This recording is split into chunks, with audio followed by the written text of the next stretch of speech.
Welcome, everyone.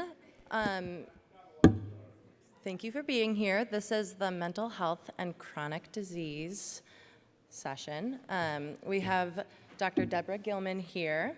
Dr. Gillman is a clinical psychologist with the unique practice location in an outpatient pulmonary clinic at the University of Pittsburgh Medical Center. Someone's asking you to speak louder. Oh, sorry about that. For the past 9 years, her practice has focused on the behavioral health needs of patients with lung disease and their caregivers. She works closely with the Dorothy P. and Richard P. Simmons Center for Interstitial Lung Disease at the University of Pittsburgh and is active in their patient support activities. This is her second PFF Summit. Dr. Gillman has also created 2 webinars on PF and mental health for the PFF, one in 2004 and one earlier this year. Dr. Gillman is originally from New York City. She received her doctorate from the City University of New York and completed her advanced clinical training at a St. Luke's Roosevelt Hospital. She has worked in general outpatient mental health settings and in addiction treatment. Welcome, Dr. Gillman. Thank you.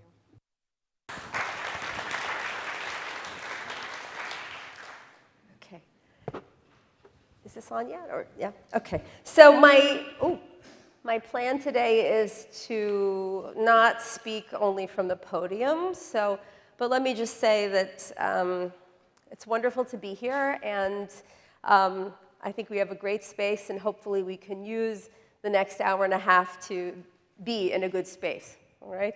I had a wonderful experience at the wellness session earlier today, and I noticed that, when you're talking about aspects of wellness, like nutrition or pulmonary rehab, a lot of the roads on those slides lead to better mental health. So I hope and think that you'll find some good communication between our session today, from the sessions from earlier in the summit and earlier today. But today we're bringing the lens squarely on the mental health issue, and pick that apart a little bit more. So I work with a wonderful multidisciplinary team in Pittsburgh, and where the role of mental health and coping with illness is taken very seriously. But I know that the idea of integrating mental health care and medical care is more common in some settings than others, okay? Some disease support groups do that very well. It's very big in the cancer world. But in other programs, a little less so. It's proven to be hugely important, I think, for our IPF community, for the interstitial lung disease program that we have. And more, I think the culture in healthcare is moving towards integrating mental health with the medical care. So that's going to be the model for today. I'm going to begin with my presentation, but I'm also going to be pausing and hope, you've been sitting for a long time listening to a lot of speakers, and I hope that our session will give you a chance to do a little bit more talking, okay? So I think this room we have some people moving around with a mic, and I think we should be able to do it. If I'm not that tall, if it's problematic for me to be standing on the floor, let me know, and I'll just come back up here. So thanks to Lindsay and the amazing staff of the PFF for everything they've done. They're almost at the end of a long meeting and a lot of great work. So let's show them why we're here. Okay. Thanks. Okay, so again, my practice location, I've learned, is unique because my practice, I'm a clinical psychologist, but my office is in the outpatient lung clinic at the University of Pittsburgh Medical Center. So the majority of the folks who I work with day to day have some kind of lung disease at various stages. We're a big transplant center. I work with pulmonologists who treat all different diseases, but have been fortunate to really be able to work closely with our Simmons Center for Interstitial Lung Disease. This is what the focus will be today. We're going to review some of the emotional challenges for patients and for caregivers of living with pulmonary fibrosis. We're going to talk about the overlapping of symptoms of pulmonary fibrosis with symptoms of depression and anxiety. We're going to talk about what activities or professional services, note, not only the professional services, would benefit you. And you'll certainly be hearing echoes of things we discussed earlier today. And I'm hoping we can learn for one another. And I really believe that everybody has their own path towards living their best with this disease. And so we're going to hopefully give you some tools to figure out what you think you really need.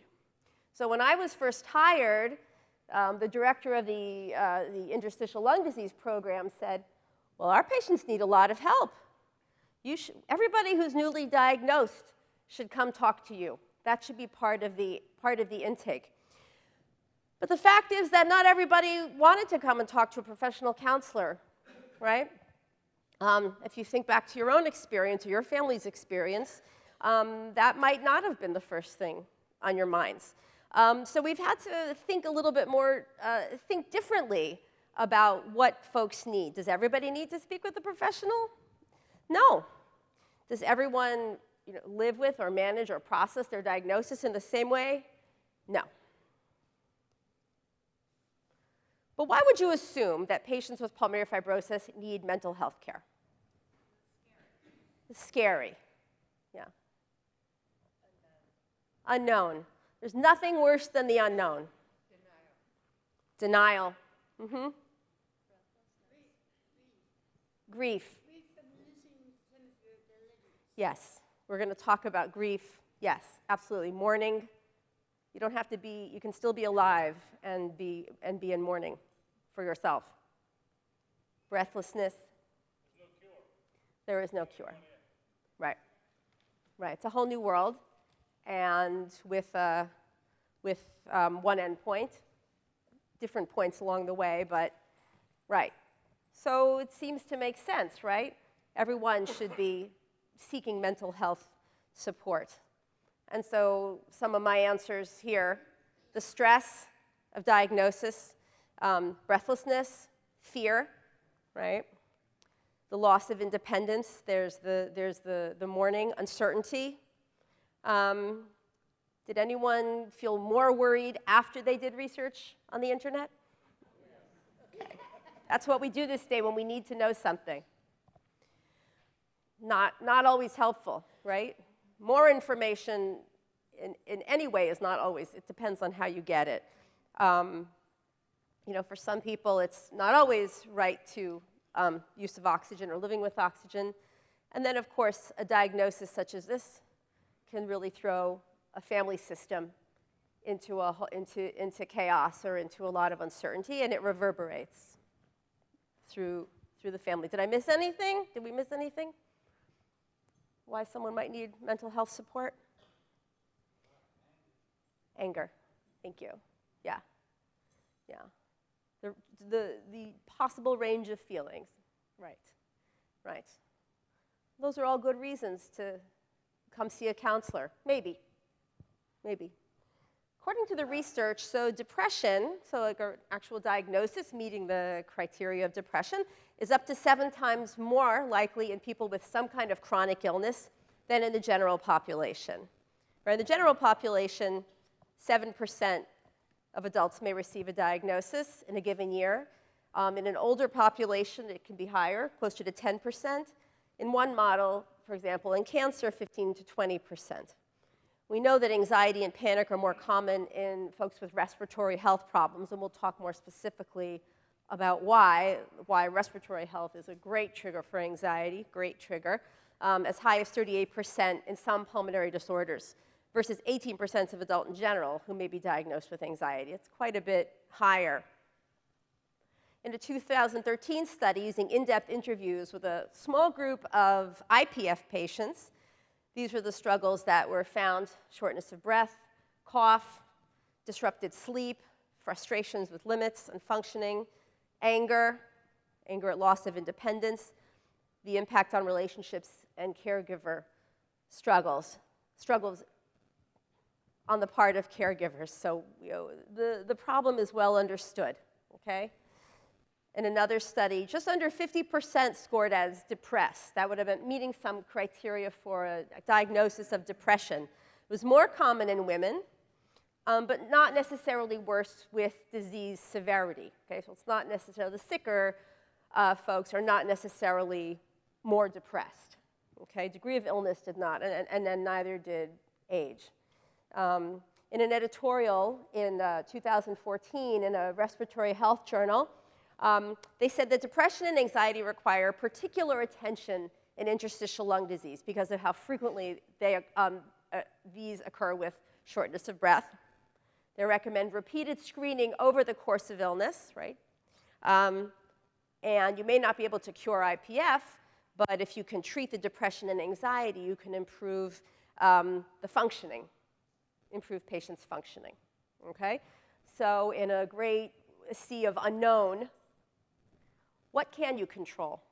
And just like we heard earlier today, you can manage your nutrition. Maybe you can go to pulmonary rehab, right? You can manage your activity, and you can put a little bit more attention to managing your emotional life, right? These are the things that you can control, right? You don't need a formal mental health diagnosis to justify difficulty coping with pulmonary fibrosis, right?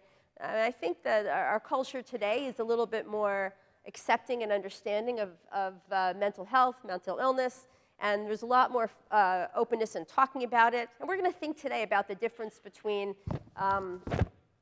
depression or anxiety with a small d or a small a and a more sort of a real diagnosis. So we've talked about, so what are some of the challenges associated with coping, right? We've talked about it. Anything else come up if I say, what are some of the coping struggles?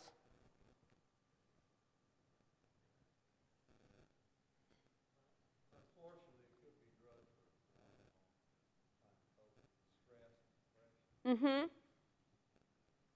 Right. So in that case, a way of coping that might not be so helpful. Or that can create we're talking about use of alcohol or drugs. Okay.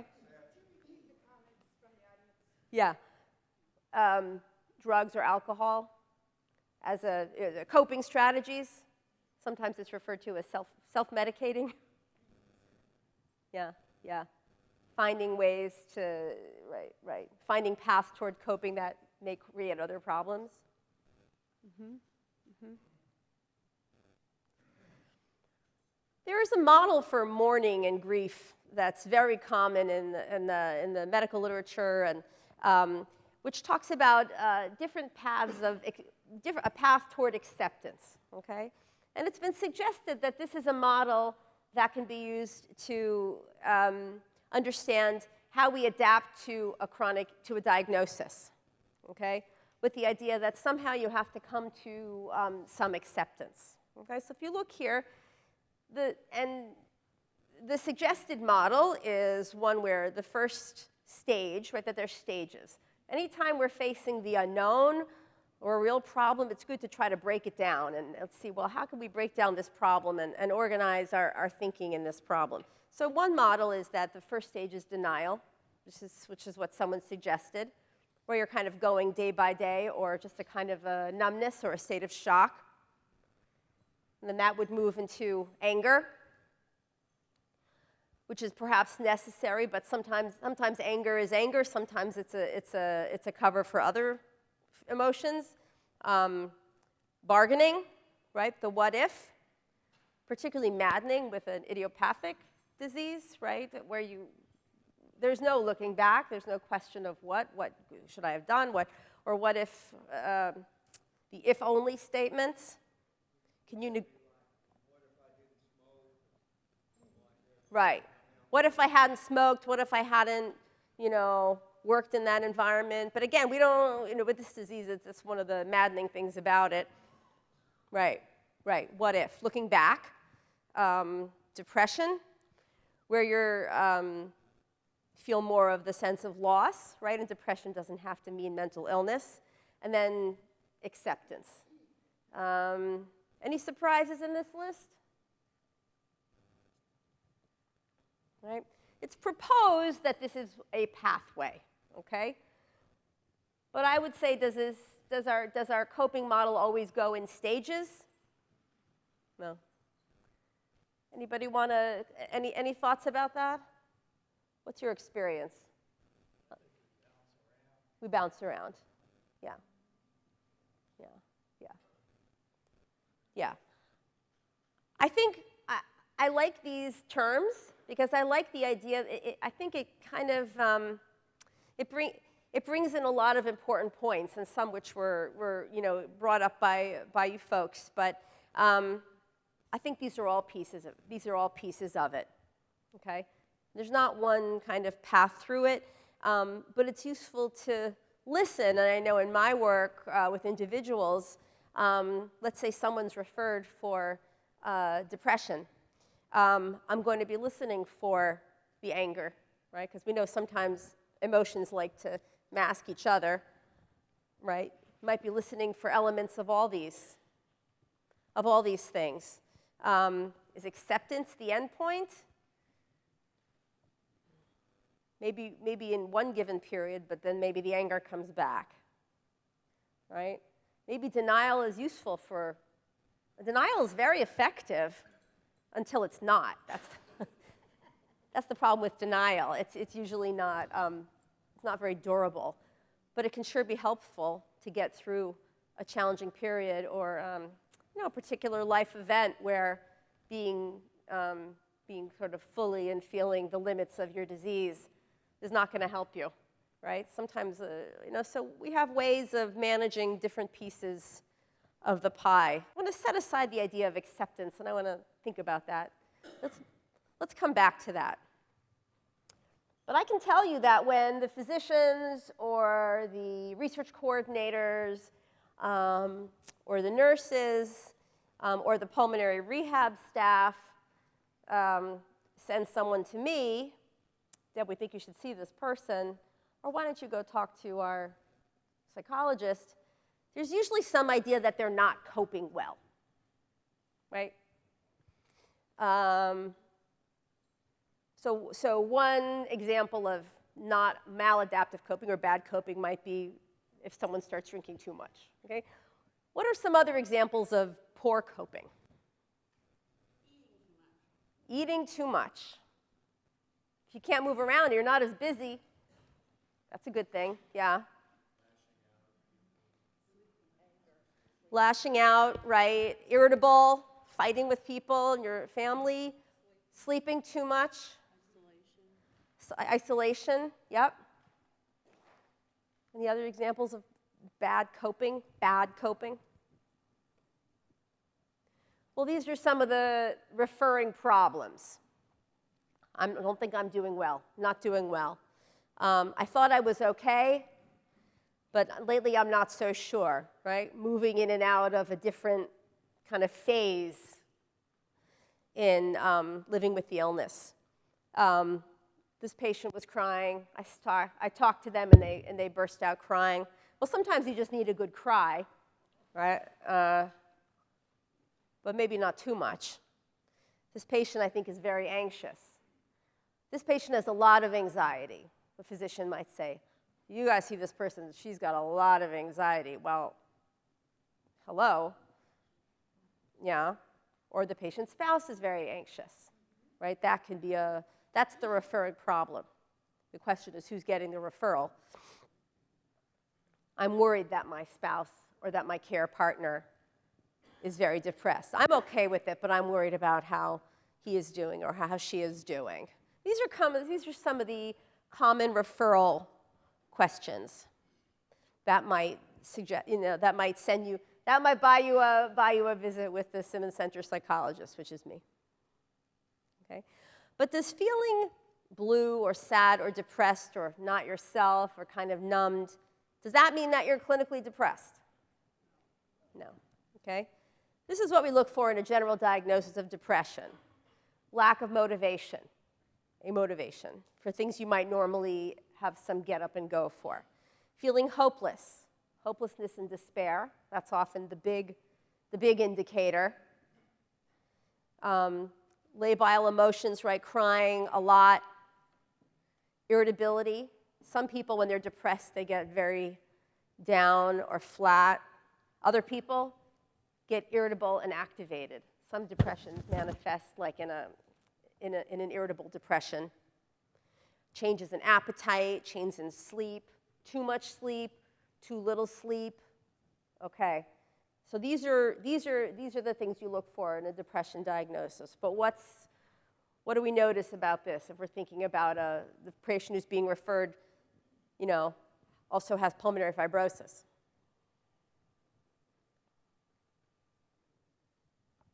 Right? So what are the ways in which someone living with pulmonary fibrosis might appear to be depressed? Maybe they don't have as much motivation for things that they could use to do because it's harder to get up and do. Or maybe there's a sense of hopelessness that comes with having a disease where there's not a cure. Or maybe the disease is a trigger for more intense emotions. Someone seems a little different, okay? Or maybe their appetite's changed, or maybe they're sleeping too much or sleeping too little.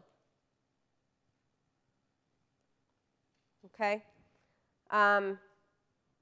In a research with 52 patients with ILD, 23% had meaningful symptoms of depression. In this study, it was associated with moderate levels of shortness of breath and worsening functioning, and again, recommending frequent screening. But, for someone who's newly diagnosed or living with pulmonary fibrosis, maybe they are not working as much, doing less. Your sleep is different, maybe related to cough or maybe related to worry. It's going to change your routines, right? Changing your activities, changing your routines, living with oxygen changes up your routines. More fatigue, okay? So you see what I'm getting at.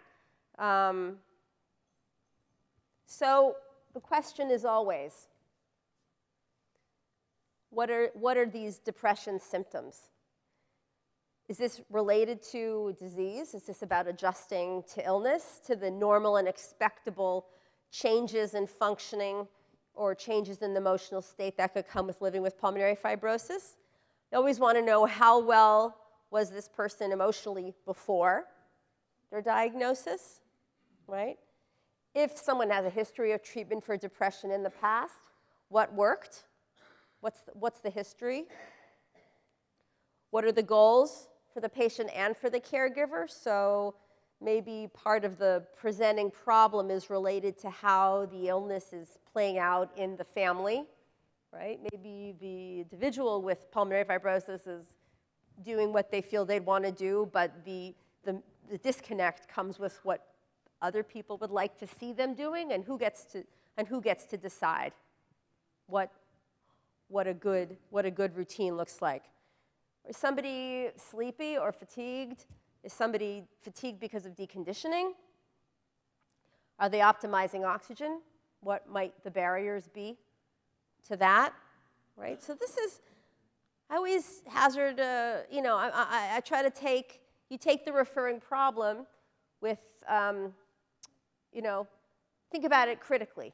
You've got to know more, right? Because maybe someone's just struggling with adapting to the illness. Maybe they don't really have depression. Any responses? Does anybody have an experience that they'd want to share? I learned something from a sister-in-law who had metastatic breast cancer, so she fought cancer over 25 years. And when I was diagnosed, the first thing she said to me was, well, now, Patsy, you better figure out what your new normal is. And that has been an excellent statement for me. Yeah. Did everybody hear that? Would you be willing to say it into the mic? What's your name? It's not scary. Patty. So Patty got some good guidance from a sister-in-law who unfortunately was living with cancer for decades. And the first thing she said to me is, well, now you have to learn to live with what your new normal is. Mm-hmm. And it has helped me through so many things. Mm-hmm. Do you find yourself, that's a way you're able to talk to that's the guidance you're able to give yourself? Yeah. Yeah. Anyone else? So certainly when we're treating depression, what are the options? Talk therapy or counseling is an option, okay?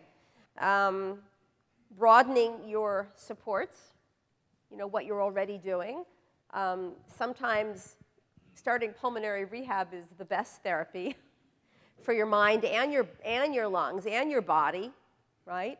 It's like you get the whole, I give a shout out, the person who runs our pulmonary rehab in Pittsburgh is here today, and she's my best, my first question is, are you doing pulmonary rehab, right? Not everybody needs counseling, but if you go to pulmonary rehab twice a week, and you're moving your body, and you're meeting other good people, and you have new structure, and you get to, socialize with people who understand what you're going through, I mean, that could put me out of business.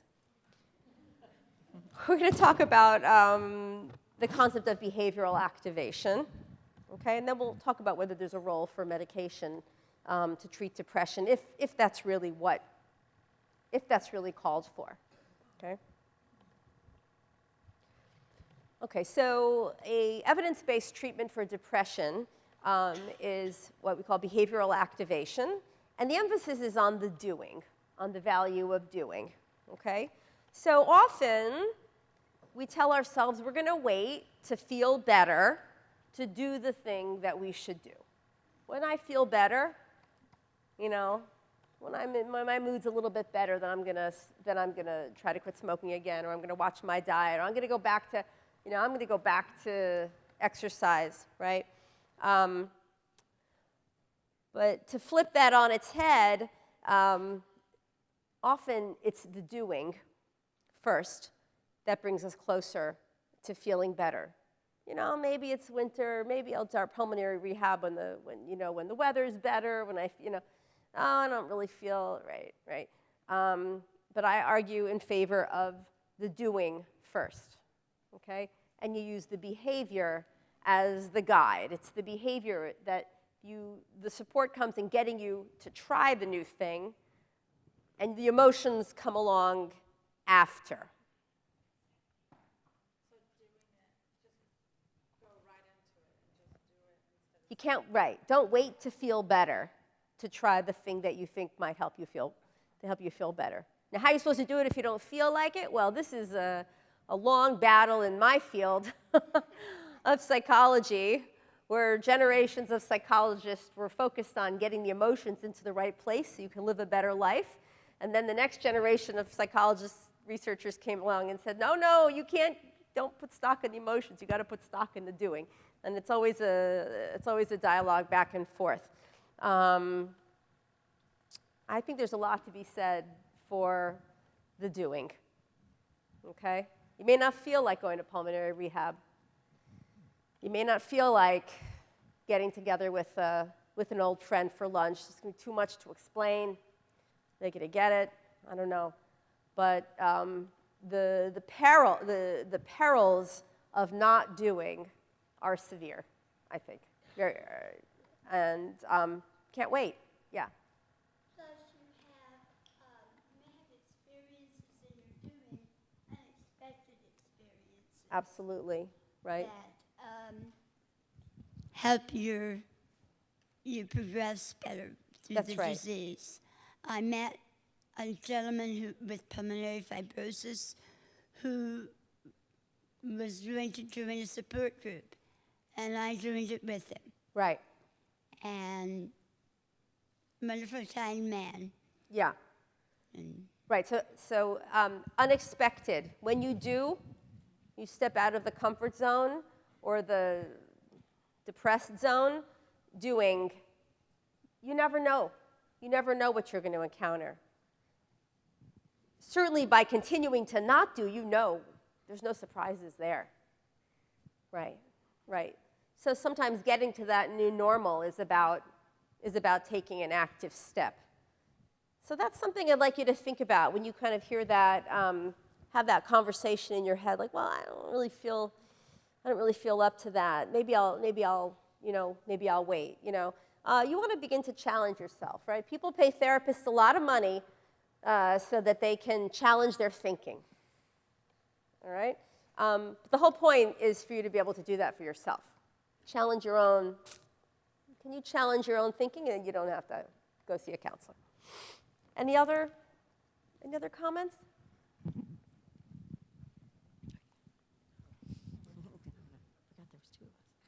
All these things are. Is it on? Okay. Yeah, just close. That. But when a person is depressed, Yes. there is no motivation. That's the first sign of, in my view, of depression. Yeah. So all these things, I should be doing, but that motivation may not come because you are depressed. Good point. So I would say that it's a question of degree.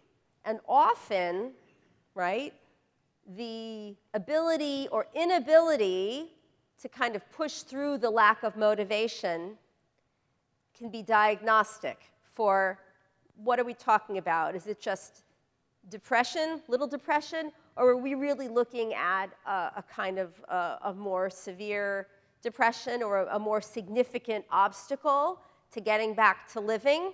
And I would argue that is often that question of what kind of depression are we dealing with here can hinge on that. Yeah. So the markers of that would be more isolation, right? Really kind of, and I think I have a slide on this later, but we'll just skip it then. Really a deeper struggle, right? When someone's day-to-day functioning looks really radically different than it did.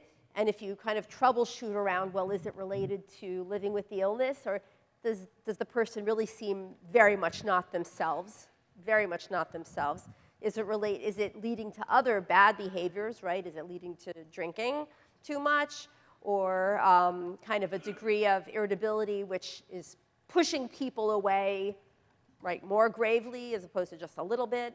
A kind of emotional, any kind of emotional reactivity, whether it's the anger or it's the tearfulness that's happening too much for too long, that's not amenable to good love of family and friends and kind of support, when it really looks. And then, and I think also detangling the question of hopelessness or despair, right? Those are always markers of, that's, they say if you could reduce the depression screening questionnaire from 18 to 1, the question is around hopelessness, which again, I think is a particular question when you're living with a disease that doesn't have a cure.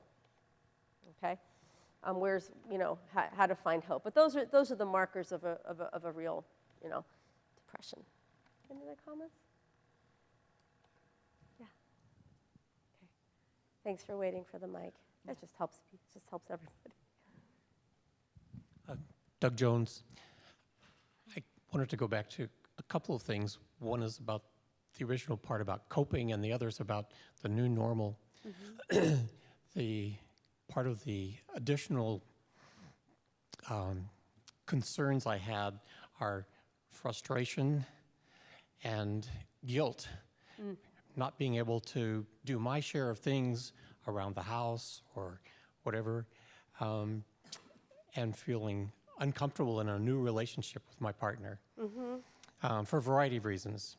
And so this idea of being creative enough to create a new normal and figure out what are the things that I can now do that I will find pleasurable, fulfilling, that will get me out, whether it's exercise or whether it's going to play bridge or going fishing or volunteering.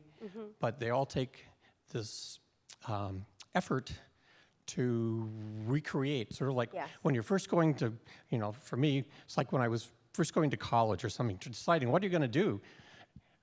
Unfortunately, my IPF was diagnosed, and I started coming down with it just as I was about to retire. So I had all these wonderful plans, and suddenly, and so that was a real downer, not to mention the you're going to live 2 to 5 years thing, which is probably Right. not what the pulmonologist would have told me. But the idea of being able to have the courage or the ability or the structure to rethink how can I remake myself or my life? And it changes all the time, because every Yes. time I get a notice that, oh, your progression, your lung FVC has gone down some, or you go through evaluation for lung transplant, and you think, that's a big change, thinking about getting rid of my lungs and having somebody else's lungs in my body that may last for 5 years. Boy, those are things I'd never thought about before, and they really knock you to the core. So Yeah. anyway, just random So thoughts. Thank you. So thank you so much. So you said the word, you said it, courage. It's heroic, this kind of a reinvention. It's nothing short of heroic, right? Some people can barely reinvent their lives in retirement, and they're not even sick, right? I mean, heroic, yes. And everything you said, 100%. People have referred that to me, and my response to that is, I had no choice. It wasn't something I did because I wanted to. It's something I did because I had to. And I guess I steer away from the heroic because I didn't do it out of unselfishness. I did it out of pure selfishness.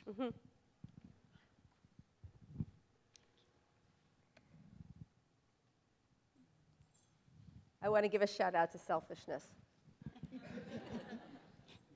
Yes, that's very important to survival. I had suicidal ideation, and I really have no desire to struggle with this anymore. So I had to find other motivators. Sometimes that suicidal ideation is what gets you the help you need. Yes, yes, yes. Sometimes it needs to get worse before it gets better, or before people notice, or before you notice something is not right. Something is, this is not me. Yeah. Yeah. Yeah, I think, I think we should put a thought into expectations, because before you're diagnosed, you have like these high expectations of yourself, and then when you're diagnosed, you want to do the same things and you can't, but then you realize, okay, but that person really doesn't want to lower their expectations. They want to still do the same things as before. And so I think, thinking about expectations and maybe not setting them so high, so I think that brings us back to the new normal. Yeah. Right? Yes. And is it about dashed expectations or revising your expectations? Right, because right. Well, we know that the research on behavior change shows that small, manageable goals is always the route to change, right? In any kind of behavior change. So the idea of having to break it down and is to get to where you want to go is, all the data supports that. This is right. I think, again, we struggle with that kind of decision making around changing our behaviors.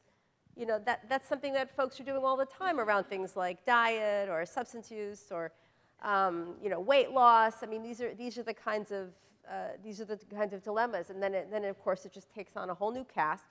And how can you? Yes, and I think for some people getting into that mode is like this is what this is what I had to do, right? This is what my life is going to be, and maybe it's selfish, but this is what I'm doing. And for other people, it may feel like, you know, I'm full of courage. You know, where I need the help is in building up the courage to do new things, because we don't like to do new things. Our brain likes to know what to expect, right? We like excitement, we like surprises, but we don't like to build new habits.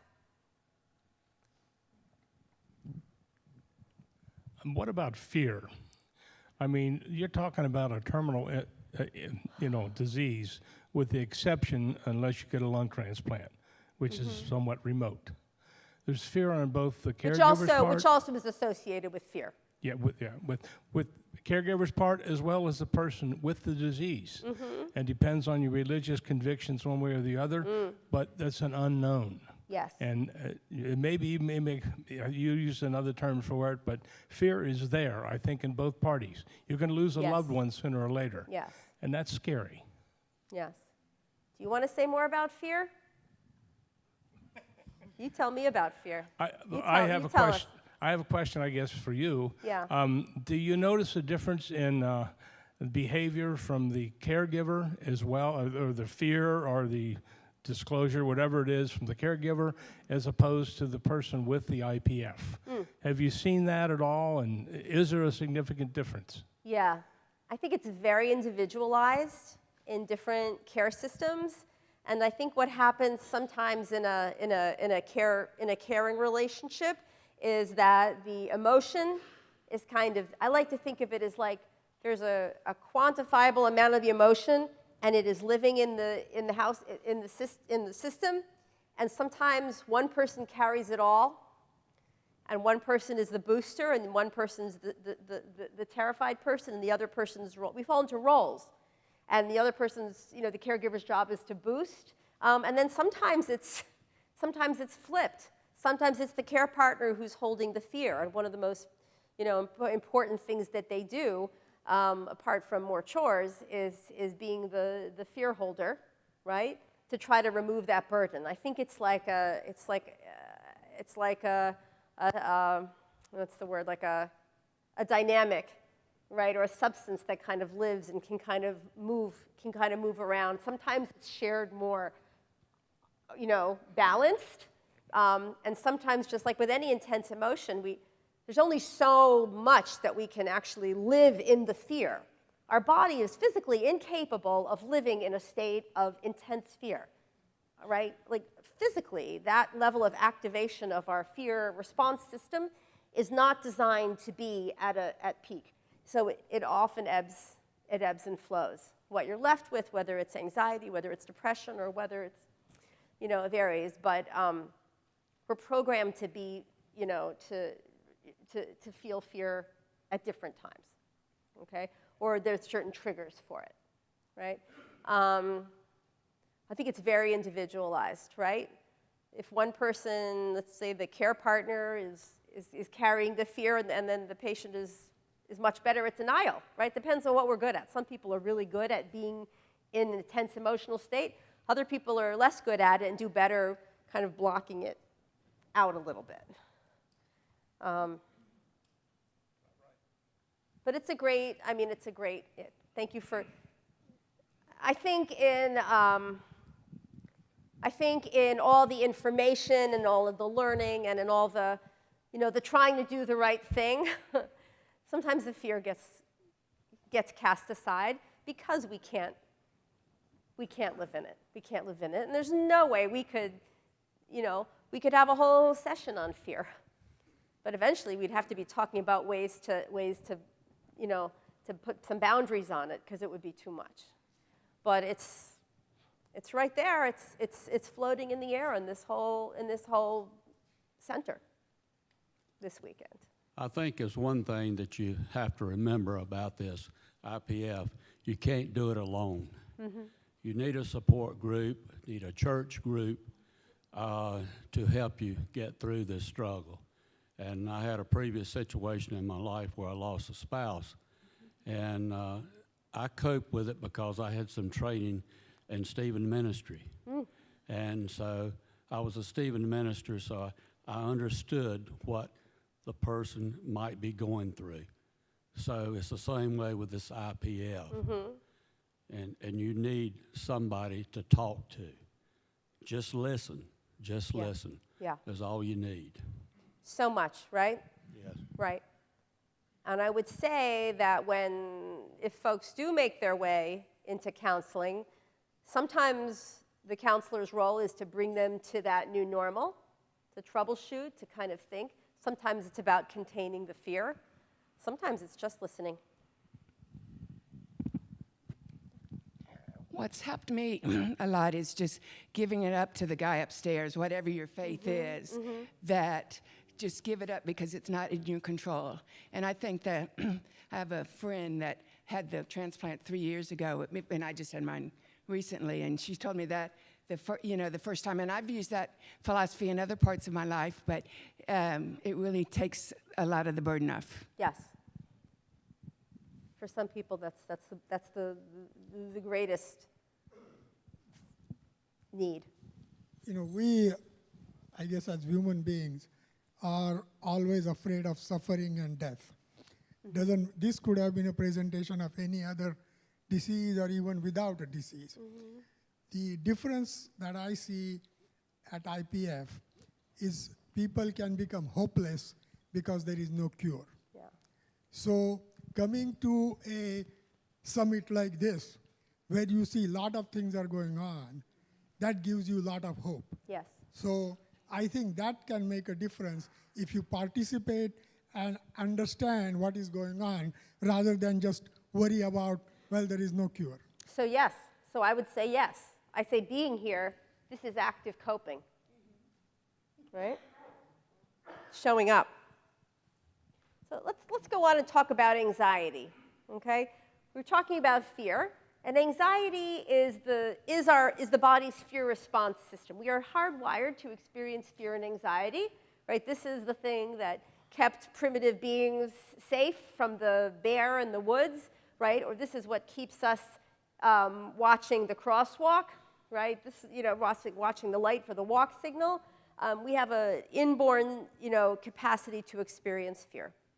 So why do anxiety and breathing disorders go together? Why are there such higher rates of anxiety in any population of lung disease than perhaps in other diseases? So what you need to know is that the same part of the brain that controls this fear response system also controls respiration. Okay? Breathing and fear were born to go together. Okay?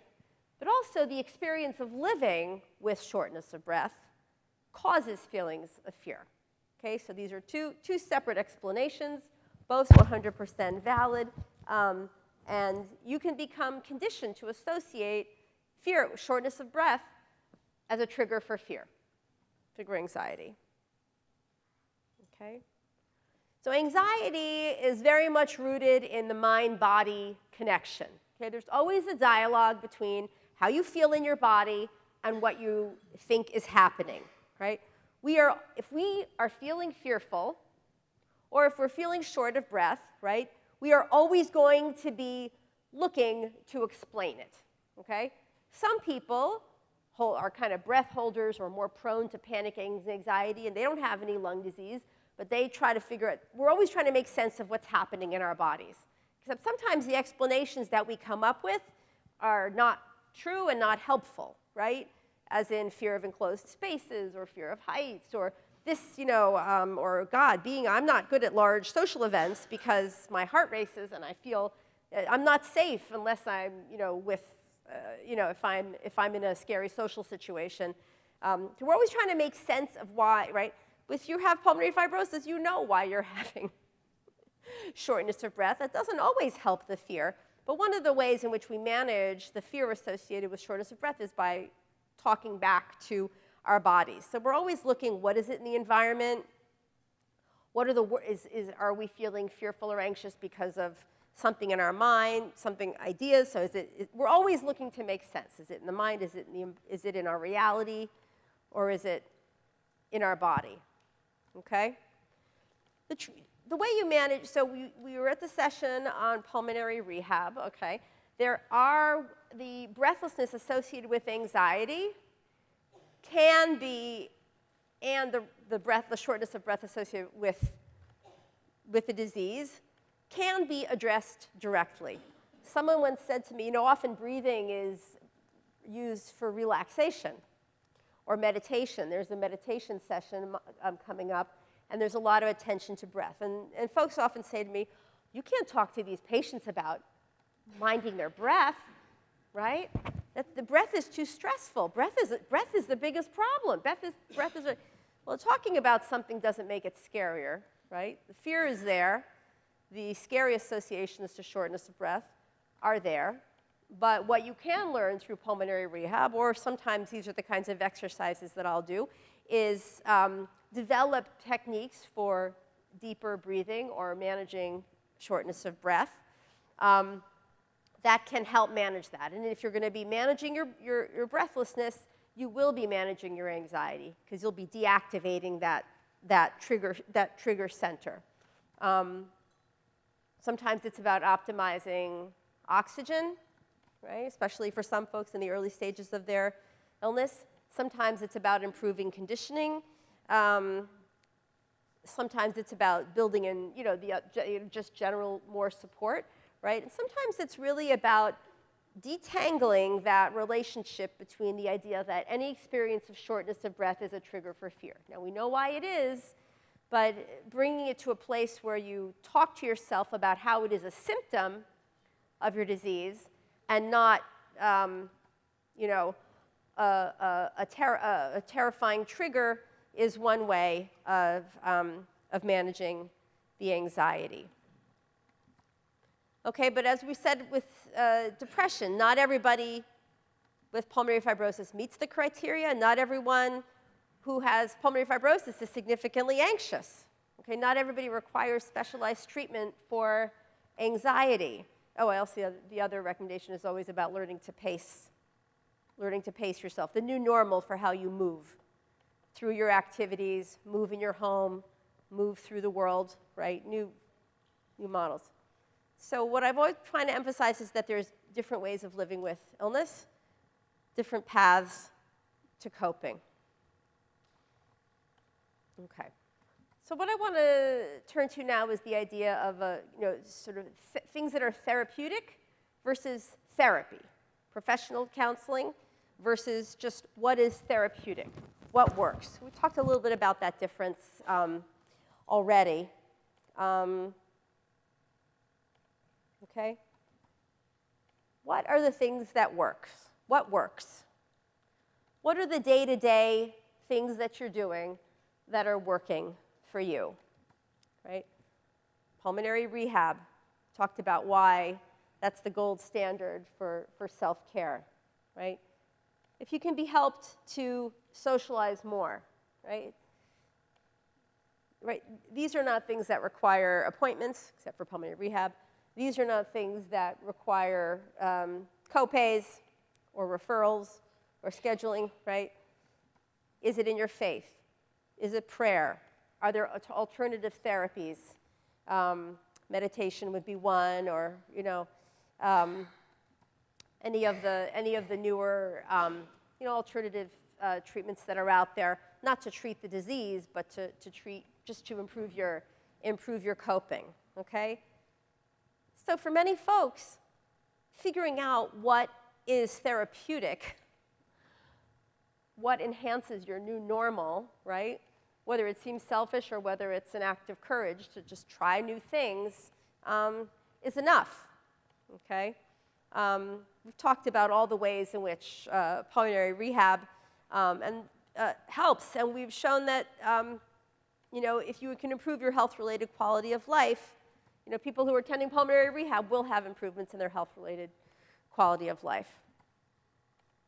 And support groups, well, like I've said, this is, you have walked the walk. You say, I'm going to put myself in an entire support session. I'm going to go to sessions about wellness, mental health, oxygen.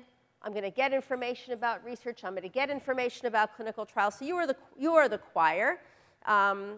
But the reasons we go to support groups, sometimes we go to support groups to see people who are just like us, right? And one of the big bonuses of pulmonary rehab is that you meet people who are dealing with the same, who really understand. And you're not going to meet people like that anywhere else in your world. But sometimes we go to support groups because we see, sometimes the best thing we can get out of a support group are the differences, right? It's not all about the commonalities, but you meet people who are, wow, they took a vacation. I got some good tips on how to travel. Or I just figured we weren't going to be traveling, get a vacation anymore. Or I got some good tips. Or this person had a really great experience in this health program. Or they found, a way. So is anybody, right? So who has benefited from the commonalities in the sessions they've met today? Seeing people like them. Just raise your hand. Who's benefited in this summit from seeing other people who are dealing with the same things? Okay. Has anybody gotten anything different? Who's benefited from learning something that they could try that they didn't know before? Yeah? Well, my room happens to be all the way at the other end of the hall room. Of course. My room happens to be all the way at the other end of the hotel. All the way. I got handicap accessible. I probably should have done without that. But, so my walk is long. Walk, yeah. Here. And I met somebody who had a scooter, and how inexpensive hers was, hers was. And she just gave me new ideas to cope. Good. And there was someone back here. Who else has gotten some new gotten something new, learned something new, or benefited from the difference in people they've met in support group? Met folks who were doing things differently or having different experiences. I know there were a couple more hands. Any more? Okay. Has anybody felt ambivalent about going to a support group before? You really are the choir. Yeah. Thank you for your honesty. Sometimes we don't want to be sitting in a room full of people like us. Yeah.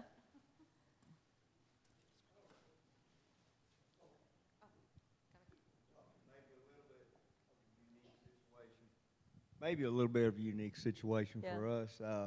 I've got 7 siblings. I'm a patient. I've got 7 siblings, and we all have the disease. My mother had it. She died. My sister, she died. I've seen what happens at the end stages. I've got a brother right here that's had a transplant, so I'm familiar with that part of it. And so we got a built-in support group. You're your own support group, yeah. Yeah. Thanksgiving dinner is going to be a support group meeting. If we can keep everybody from coughing. But yeah, in that sense, though, knowing all the different aspects, so when I was diagnosed as well, I'm not surprised, you know. So it was like kind of immediate acceptance. Got no fear or anxiety about it because I'm familiar with all the different stages, I guess. And, but the biggest thing that I have to remember, you know, that I'm kind of selfish about it because I'm good, but all the people around me aren't so great about it. My wife's the one that pointed that out. She said, you forget about how it impacts the rest of the family and friends. And I do, you know, because a lot of times, you know, my body might be giving up on me, but I'm good. You know, life's good, no matter what. You know, so and since I have that attitude, positive attitude, which somewhat of I learned from my brother. Right. But you know, it can tend to be a point where, you know, hey, it's not just about me. Right. You know, it's a lot of the people around that it affects too. Right. And so it's something I think we all need to remember that. Say it's not just about me. You know, we're not made of stone, right? Emotions are not fixed entities. It's about living and breathing, and they're changing. And like I said, sometimes they pass from us to our family members, and sometimes we need reminders that the people around us are not in the same place. You know, and sometimes couples are real good at being real direct about that, and other times those subtleties are a little bit more hidden. Yeah, very good. Can I say something too? I just wanted to add that I'm Jen, and I answer the phone in the Patient Communication Center at the Foundation, so I may have talked to some of you in the past. But one thing that I do hear when I'm talking to folks is that the patient is putting on the brave game face for the caregiver because they don't want the caregiver to be burdened by that, and the caregiver wants to be brave for the patient. So I think finding support of peers is really important. So for caregivers, just so you know, we are, maybe some of you heard this, but we are starting a support group, a telephone-based support group for caregivers only, because that's a unique situation and we want to give you your space. And I can provide anybody with information about that. But I do feel like that peer support can be really important, and because there's a freedom there to express that unique set of emotions that goes along with that particular role. Are you raising your hand? Yeah.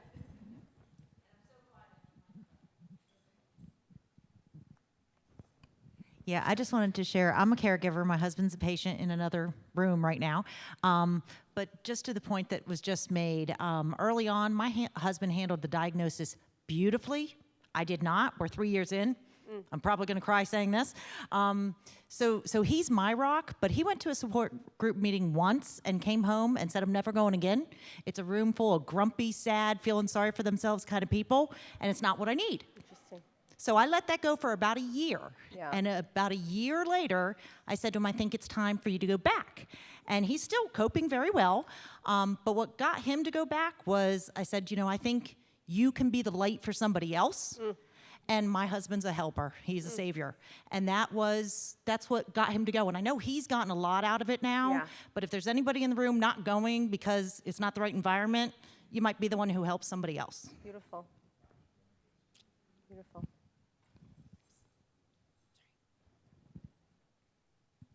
I appreciate that remark. I'm the person that doesn't want to go to the support group because I don't want to sit around with a bunch of people that are as bad as me or worse. And I'm wrong. I should go. I will. And the rehab, I'm going to go home. Got on my takeaway list to do. But one thing I have benefited from is a support IPF patient-only support group on Facebook. I don't know if anybody here is a member of that, but it's really comforting on most days.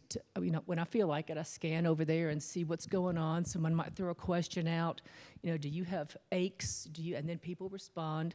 I think, oh, that's good. I'm not the only one with that. Or sometimes it gets a little depressing. People announcing the losses, and then everybody offers support and love in response to that. But it's a good forum for asking questions and reading other questions, and everyone loves to answer. Yeah. So you get a lot of feedback no matter what the inquiry is. So thank you so much, both of you, because I think those perspectives are extremely important. Extremely important. You know, some people fear that more exposure to the problem is just going to make them feel worse. And that may be true, or it may be just a way through until figuring out, you know, kind of getting more accustomed to desensitizing you to being in a room full of people who are dealing with it. And of course, social media does things like Facebook or online support groups affords us a way to engage with the problem, but maintain some more anonymity and, you know, regulate it, right? No, I've had enough, or today's not the day. I'm not logging on today. I don't, you know, and we can control that a little bit better, which is, you know, when it works, it works.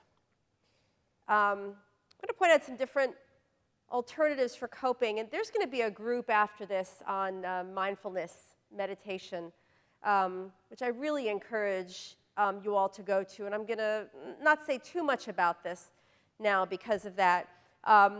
Mindfulness is an approach to a meditative practice, which is at this point, standard of care for many medical conditions and also mental health conditions.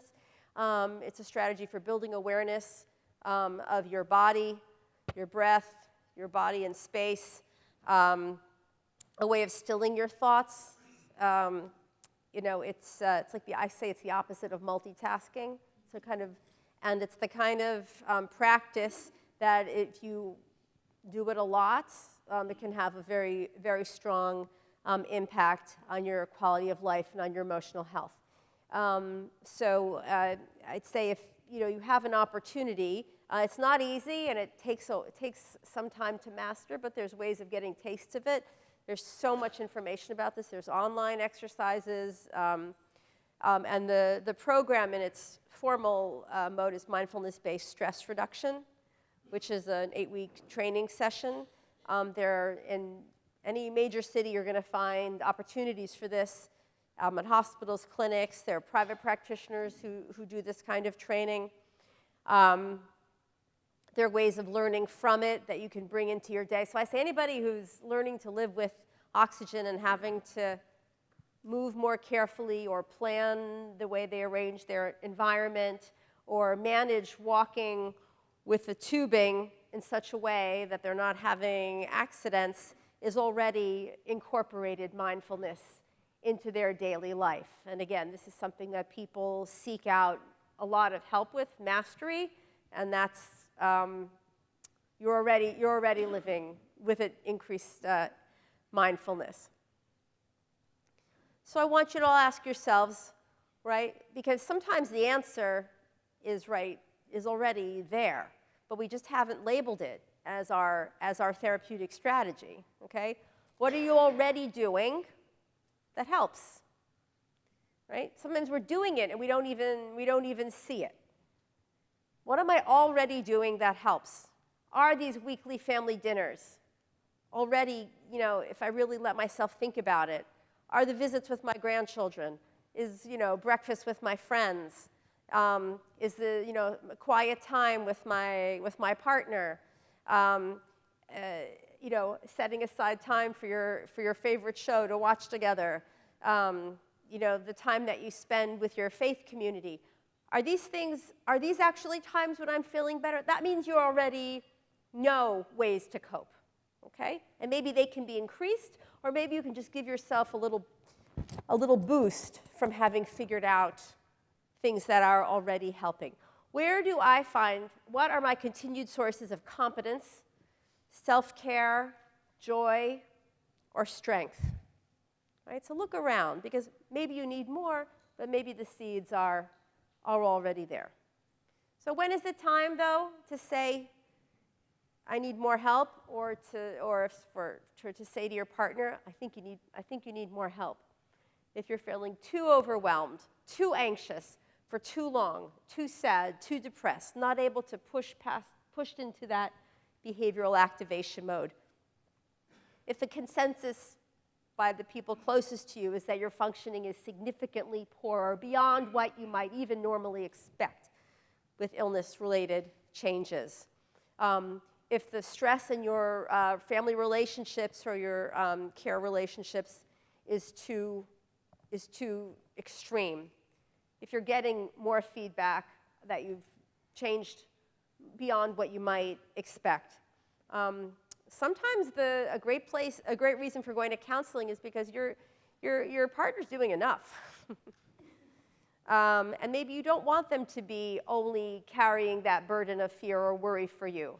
Maybe it's more important for the quality of your time together to be a little bit more varied, or to be, maybe there's enough caregiving going on, and maybe you want to parcel out a little bit of that and bring that into a professional setting.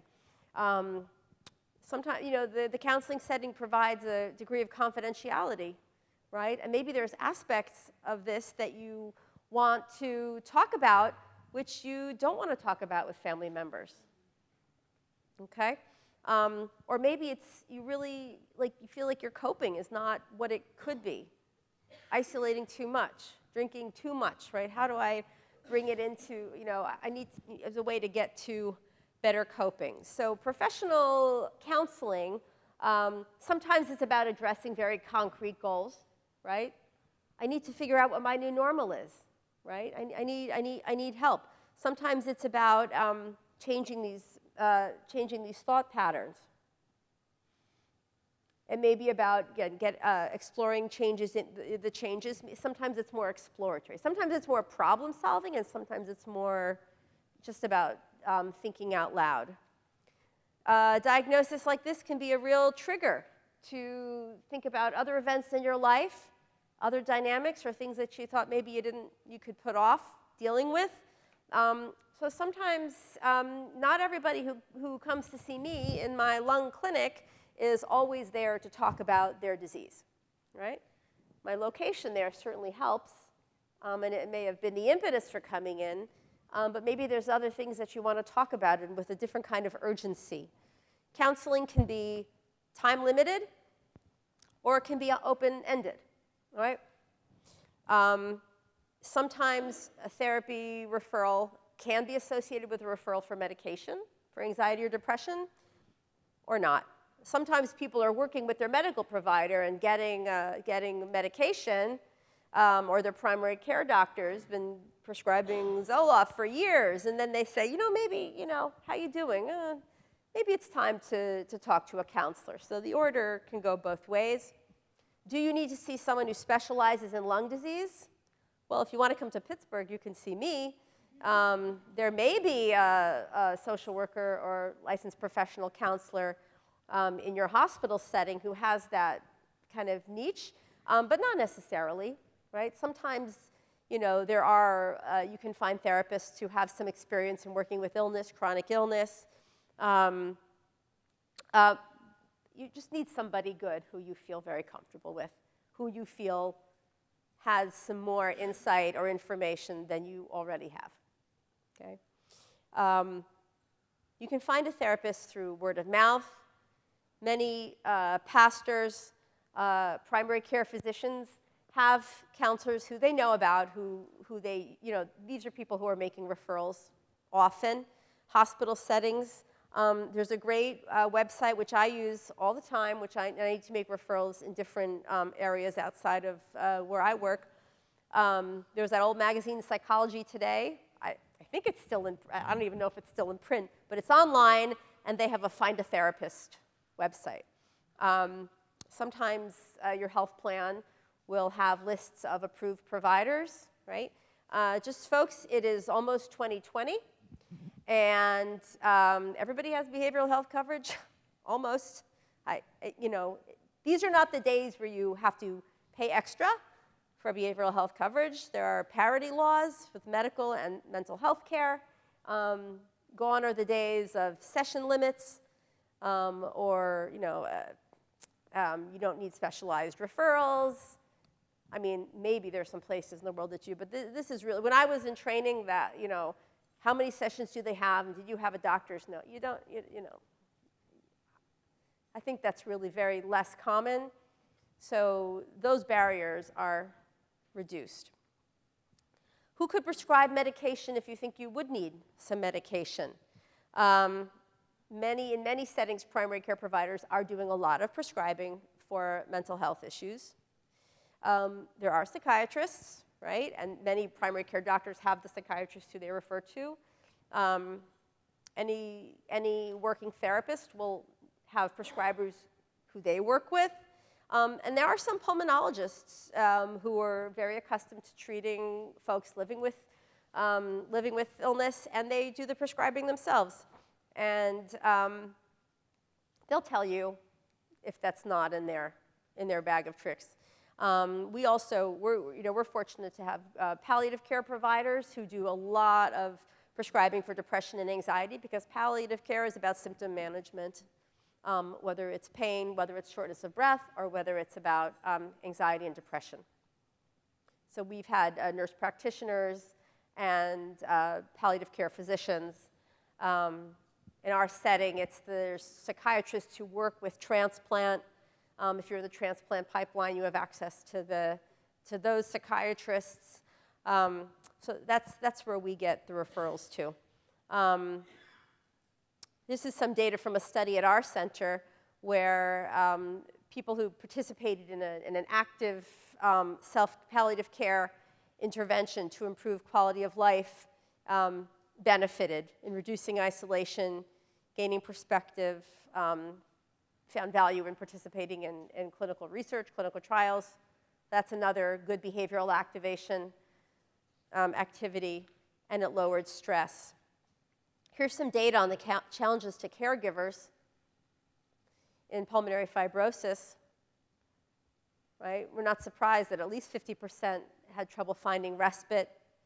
And some of the comments that the gentleman in the back made earlier, you know, I'm not able to do the things, the division of labor in the house, changing of tasks and chores has changed.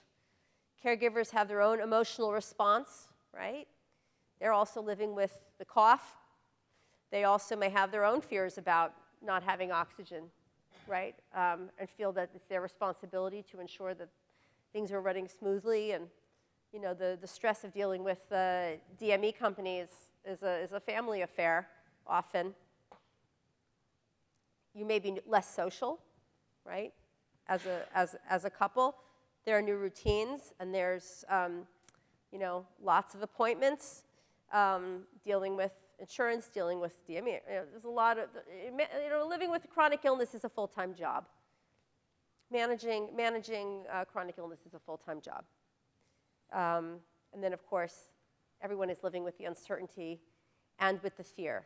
The options for the caregiver are the same as for the patient, right?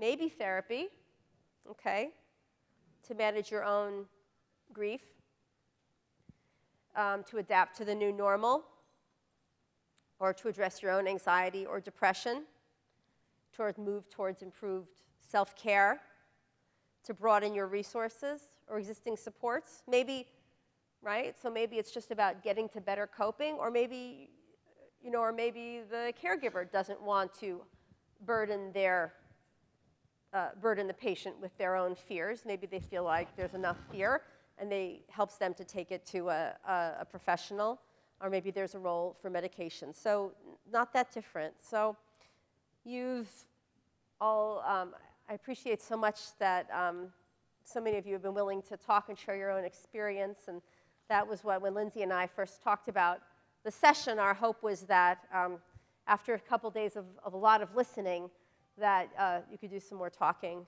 And I'm sure you've all shared a lot with each other. Thank you for sharing it with this group today.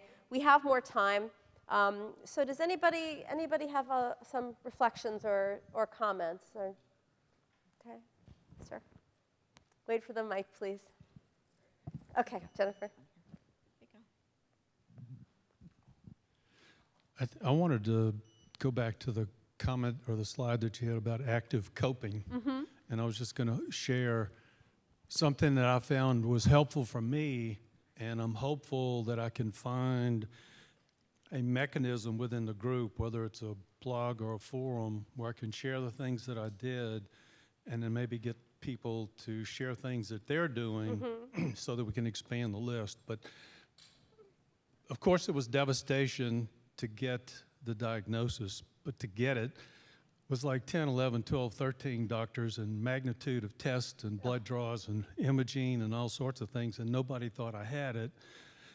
But when they finally did, it was like, okay, you're going to take OFEV, we're going to see you in 6 months, and you're going to come back and blow through a tube and see how you did.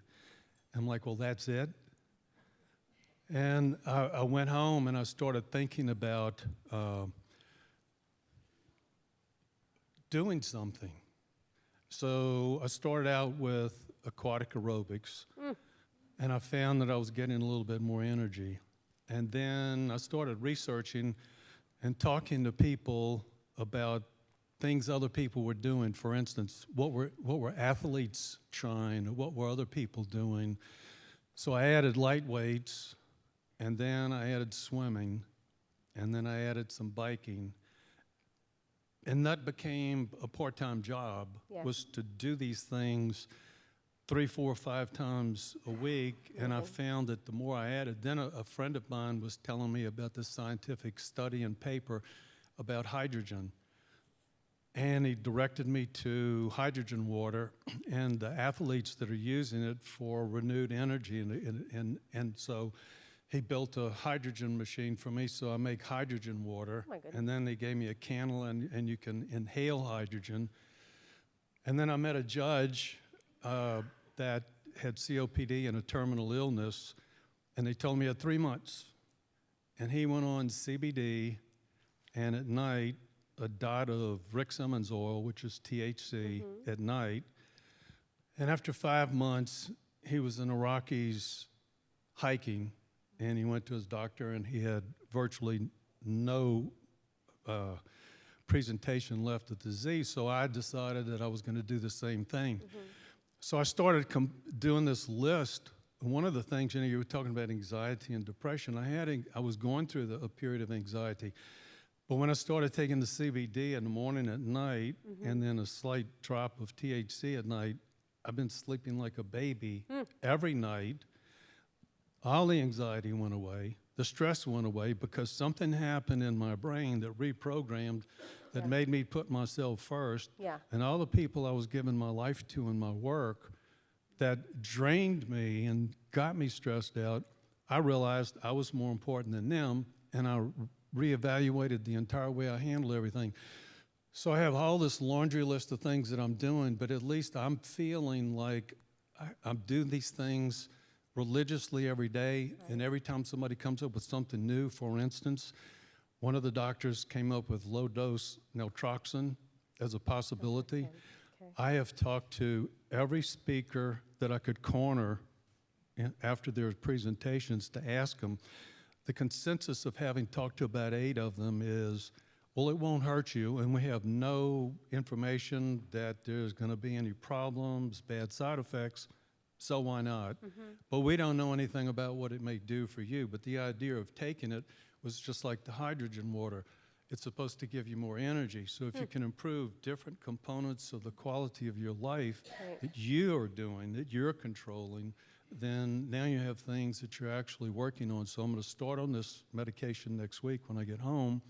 And the idea there is it's supposed to revitalize and enhance endorphins, because you take it at night, and the next day you're supposed to have more energy. So I'm thinking that as long as you can continue to improve every aspect of your life that's in a decline, even if you may not can cure IPF, maybe all those things together can uplift, and it gives you an affirmative action list that you can undertake every day. So I feel like I'm actually doing a lot more than what they gave me as the initial go home and take this OFEV and come back in 6 months. Right. And then I did balk at the 6 months. I said, I want to know how I'm doing in 3. So, well, okay, you can come in 3. But you know, I think you have to be a lot more aggressive in the things you do each day, and a lot more aggressive with the doctors. None of them want to. I've had 5 or 6 say, you want to take the CBD and you don't have any adverse effects, or you fine. But we don't want to talk about it, because our institutions don't like us talking about it. But they don't know. So They don't know. I am currently a guinea pig on all those things, but I'd like to exchange my list with others. Thank you for sharing your list. I'd just say that the thing I want to highlight, which drives everything else, is that something turned in your mind, right? That is the cognitive shift. That's where from there flows the willingness and the motivation to try new things. Just a little bit of information. I was told by the transplant people that the CBD interferes with the prograph and that you should not take it, which is one of the Post-transplant drugs that you take. medication. So be careful if you've had a transplant, because I was trying it beforehand.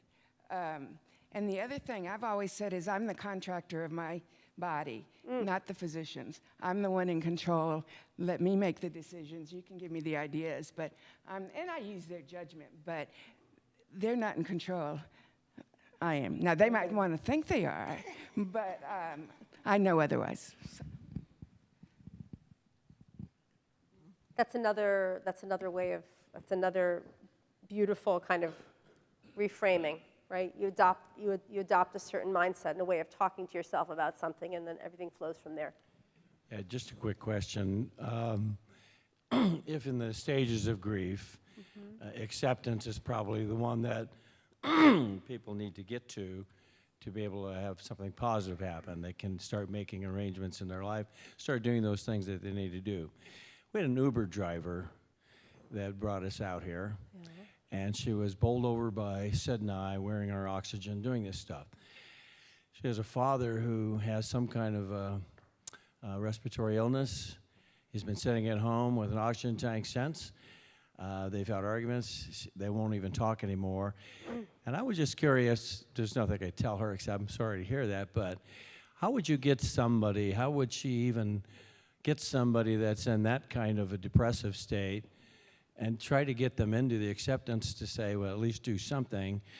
You know, I felt bad for her, but obviously he's deeply depressed and doesn't want to, he's isolated himself. So painful. So where we get into real trouble is when someone refuses to talk to anybody, okay? Right, so, sometimes a family or loved ones can intervene, at home and help try to give some perspective. And then sometimes, we want to encourage you to come and, go with someone to an appointment. I'll come with you to your primary care doc, right? 'Cause maybe you can't, right? Or I'll make an appointment. I'll come with you. You can only try to, midwife someone along to a supportive session or, usher. You can't, when people dig in and are determined to not be in any other mode. I said there's a difference between being in that mode for a short period of time and settling in and living in that mode, right? Thank you for reminding me about acceptance. We have about 5 minutes left, but, I think you can be in anger, you can be in mourning, you can grieve for the life that, for the way you've had to change your thinking or the life that you're not going to have. There's a difference between being in entering that space and living in it. Moving in permanently, putting in new furniture, right, so that you can't go anywhere, right? There's a difference between visiting it and living it. And that to me is also the difference between sort of a phase of maladaptive coping that's amenable to different kinds of support versus a more durable, kinds of, sort of intractable. I know from my own experience, with illness in my family, my father was ill for a long period of time, and he was the worst patient. He was resistant and angry, and there was only so much I could do. And actually, in working with people in my work setting who were living with illness and able to, it was a good reminder to me, not everybody is going to be sick the same way, okay? There's only so much you can do about someone's personality or habits or, you have to know that there's different ways to be, and, you can't help everybody.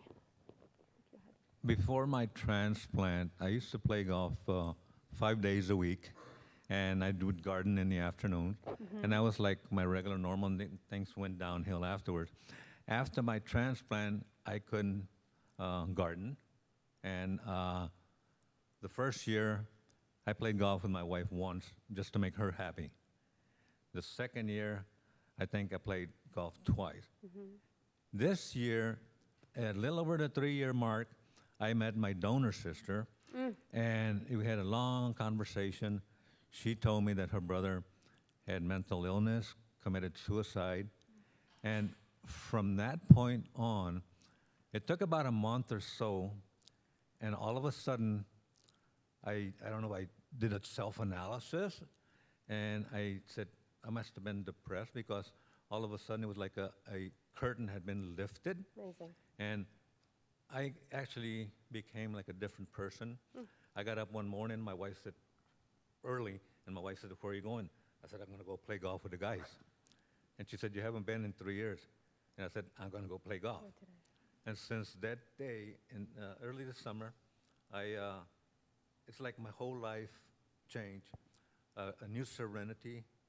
I played golf all summer long. I became more competitive. And it's like, I keep asking myself, had I inherited my donor's depression? Or was that depression part of my recovery period from the transplant? Because I had a tough time. I was, the hospital 4 weeks and 3 weeks in rehab.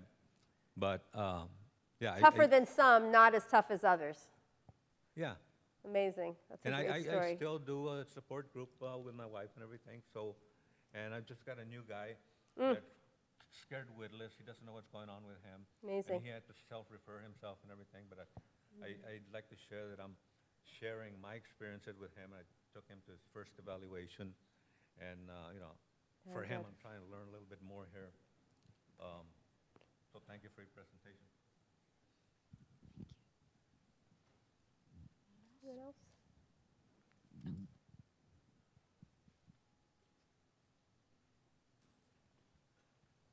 I think at the end of the day, we all just have to learn to live with the hand we're dealt. Yes. And everybody does that in a different way. Which is true for all of us. Yeah. Yeah. Thank you. Well, on that note, thank you, everybody. Thanks for coming to this summit, and safe home.